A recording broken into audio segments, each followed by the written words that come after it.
The NEC has a huge impact on infrastructure in Hong Kong. The Hong Kong government has adopted NEC as standard form for all major works contracts in Hong Kong.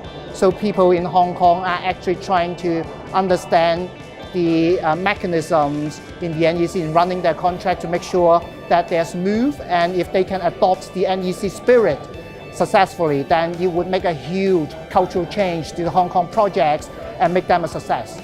NEC is exponentially being rolled out in Hong Kong at a fast rate of knots now. Back in the year 2015, there were only around 30 projects with a total value of around 10 billion Hong Kong dollars using the NEC4.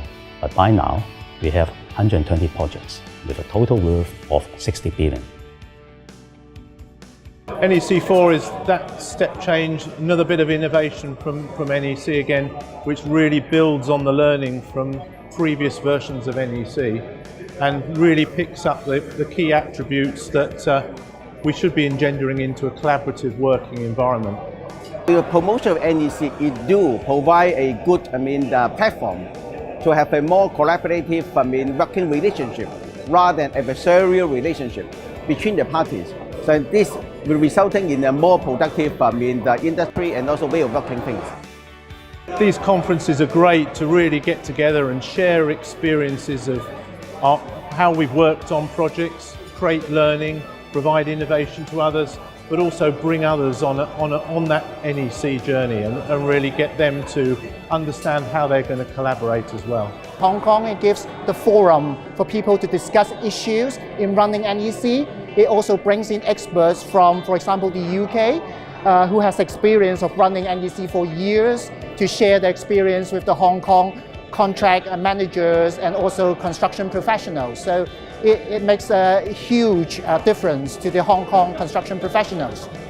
Although we have been promoting NEC in Hong Kong for quite a number of years, but still new, it's still a new thing to the industry. So that's why a lot of people do have a high hope of gaining something by attending this kind of conference in Hong Kong.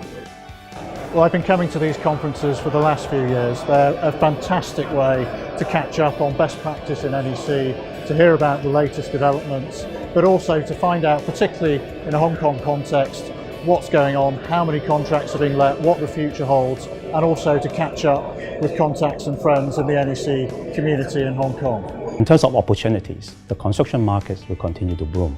We see the total annual output for the market will rise to more than 300 billion in a few years' time.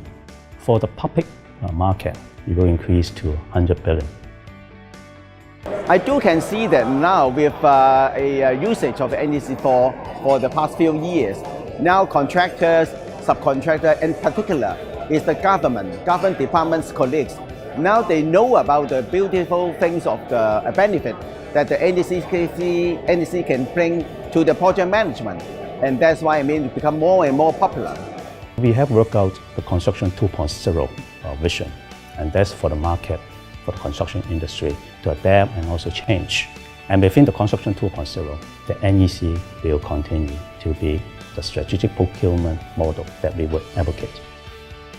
The NEC4 definitely will be beneficial to the Hong Kong construction industry.